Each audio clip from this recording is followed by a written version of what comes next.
Gjatë vizitës së tij në qytetin e Peshkopis, kryetari i Partisë Socialiste Edi Rama ka zhvilluar një takim me një grup rreth 200 vetash me prirje politike të djathta. Në takimin e organizuar nga Hekuran Vladi, një prej aktivistëve më të spikatur të Partisë Demokratike në vite, si dhe një nga drejtuesit kryesor të fushatës së Partisë Demokratike në 2009-ën, merrnin pjesë disa ish drejtues të Partisë Demokratike në rreth, ish themelues të Partisë Demokratike, ish drejtues të seksioneve dhe grup seksioneve të PD-s, si dhe ish antar dhe ish mbështetës të kësaj partie në rrethin e Dibrës, të cilët të zhgënjur nga politikat diskriminuese të qeverisë, kishin vendosur të shkëputeshin përfundimisht nga kjo forcë politike dhe të mbështesin në zgjedhjet e 23 qershorit programin e Partisë Socialiste për një rilindje shqiptare. Unë jam demokrat se dua që ligjin ta bëjë shumica e vërtet, duke konsideruar pjesën tjetër jo si armike, por duke e pranuar si alternativë ndryshe. Unë jam demokrat se dua që ligjin ta zbatojë shumica jo në favorin e klientëve të vet mafios, por në favorin e së drejtës. Unë jam demokrat se dua votën e lirë, se dua një treg të lirë të mallrave e të punës, të varur nga cilësia e meritat dhe jo nga dallaveret e votave dhe rishvetet. Dua një gjykat që të më shërbejë të drejtën dhe jo padrejtësi. Dua një spital që të më shërbejë shëndetin dhe jo infeksione shtesë. Dua një shkollë që të më shërbejë dijen dhe jo ignorancën. Dua rrugë, jo shirita e grëshorë një herë në 4 vjet. Fjala demokraci në Shqipëri perifrazohet pushteti i popullit, por sot veç pushtet nuk ka populli. Sot nuk ka demokraci, por ka salikraci. Pushteti është i Saliut. Ai është një dhe i vetëm duke blasfemuar edhe me Zotin. Kjo mazhorancë që drejton në qeveri sot ka të shtuar në gjitha drejtimet, sipas ne dhe gjitha atyre që e shohin realitetin në sy. Ata e kanë zhitur Shqipërinë në kaos dhe anarshi, ku ka lullzuar krimi dhe korrupsioni, droga dhe prostitucioni, varfëria dhe mjerimi, deri aty shtrënditur koshjenta shqiptare, sa që shumë shqiptarë e shikojnë veten pamundur për të jetuar në këtë vend. Shumë me keqardhje se si çdo ditë institucionet arsimore vishen me pepun e militantistit, se si auditorët mbushen dhe zbrazen nga rinie pa shpresë, se si përdoren kolegët e mi padrejtësisht për interesa klienteliste. Masivizimi i institucioneve të arsimit të lartë ka shkaktuar një krizë të thellë.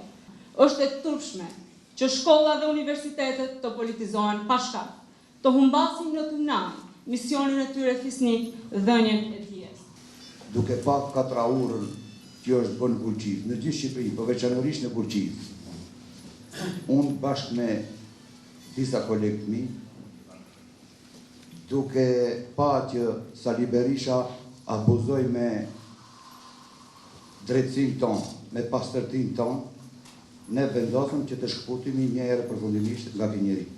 Sepse, si që dini edhe ju, Gurqiza kaloi një grevë 3 mujore dhe pa pikën e turpit, 5 ditë dhe 5 net për para terës të kryeministrisë, edhe natën fleshim të tera e kryeministrisë dhe Sali Berisha, duke e pa se të gjithë neve ishim antar të Partisë Demokratike, nuk pat guximin na pret qoftë edhe 5 minuta.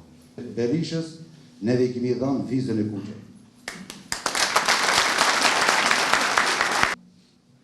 Njerëzit janë njerëz, për ta njerëzit janë zgjedhës.